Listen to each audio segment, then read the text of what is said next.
इस्तीफे के कुछ ही घंटों के बाद प्रियंका गांधी साक्षी मलिक के घर पहुंची। इस मुलाकात के दौरान साक्षी मलिक के साथ रेसलर बजरंग पुनिया भी थे। ऐसे में बड़ा सवाल, क्या कांग्रेस खेल की आड़ में सियासत कर रही है? क्या सरकार को घेरने के लिए रेसलर्स का इस्तेमाल हुआ?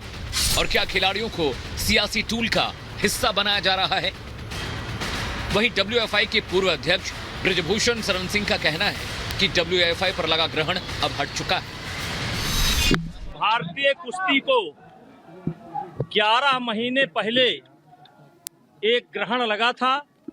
उस ग्रहण को हनुमान जी की कृपा से वो ग्रहण समाप्त हो गया। देश के पहलवानों को आश्वासन देना चाहता हूं कि जात के आधार पर, मजहब के आधार पर, प्रांत के आधार पर न हमने कभी भेदभाव किया है, न आने वाली फेडरेशन करेगी। कुश्ती को जो ग्रहण लगा था उस काम को ये लोग जल्द से जल्द आगे बढ़ाएंगे। प्रियंका के साथ पहलवानों के मुलाकात के बाद दीपेंद्र हुड्डा ने कहा, ओलंपिक पदक विजेता पहलवान साक्षी मलिक ने अपनी पहलवानी से संन्यास की घोषणा की और बेहतरीन पहलवानों में से एक बजरंग पुनिया ने अपना पद्मश्री लौटाया, जो कि बहुत ही दुख की बात है। इस संबंध में मैं और प्रियंका गांधी उनसे मिलने आए। प्रियंका ने साक्षी को कहा है कि इस अन्याय की लड़ाई में वो उनके साथ हैं। खिलाड़ी को खेल की मानसिकता से काम करना चाहिए, किसी का टूल नहीं बनना चाहिए।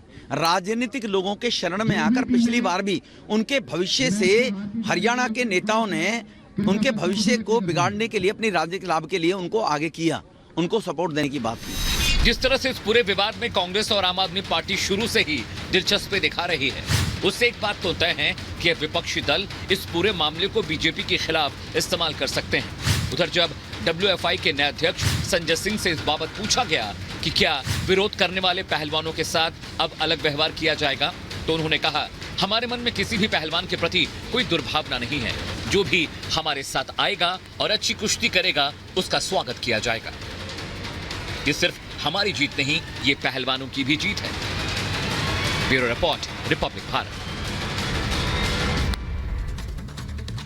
7 समंदर साजिश बहुत भयंकर, और ये साजिश है यमन के हूती विद्रोहियों की।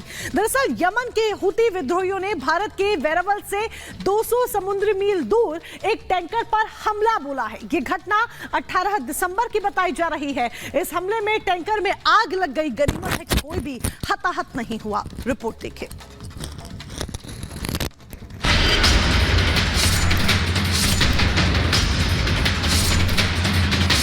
सऊदी अरब से निकला जहाज अभी गुजरात के वेरावल तट के करीब ही पहुंचा था कि जहाज को निशाना बनाया गया, वो भी ड्रोन के जरिए।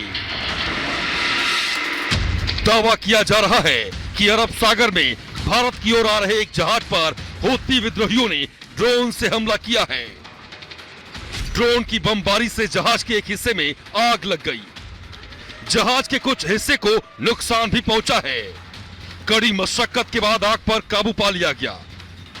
बताया जा रहा है कि जहाज में 20 भारतीय कर्मचारी सवार थे और सभी भारतीय सुरक्षित हैं।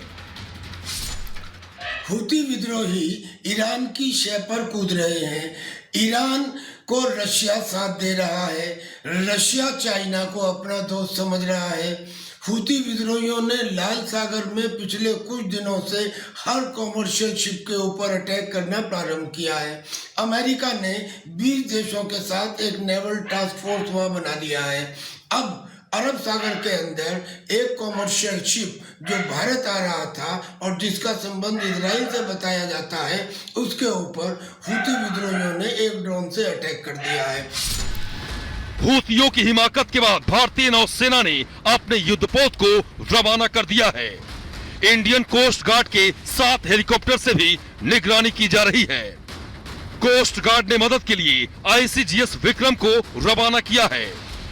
जहाज पर हमले की सूचना ब्रिटेन के मैरीटाइम ट्रेड ऑपरेशन संगठन ने दी है।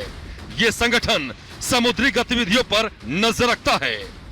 बताया जा रहा है कि जहाज का इजराइल से संबंध है, इसलिए हूती विद्रोहियों ने जहाज को निशाना बनाया। हूती के साथ ईरान है और ईरान का जो चाबहार बंदरगाह है वो हमारे लिए आवश्यक है। चाइना के स्ट्रिंग ऑफ पर्ल्स को कंट्रोल करने के लिए।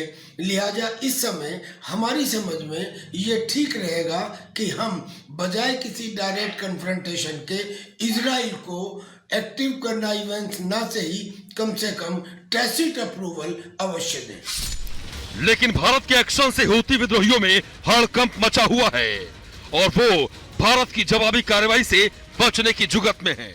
लेकिन भारत ने साफ संदेश दिया है कि अगर हूती विद्रोही भारत से जुड़े जहाजों को निशाना बनाएंगे तो उसका अंजाम बेहद खौफनाक होगा। Bureau report, Republic Bharat.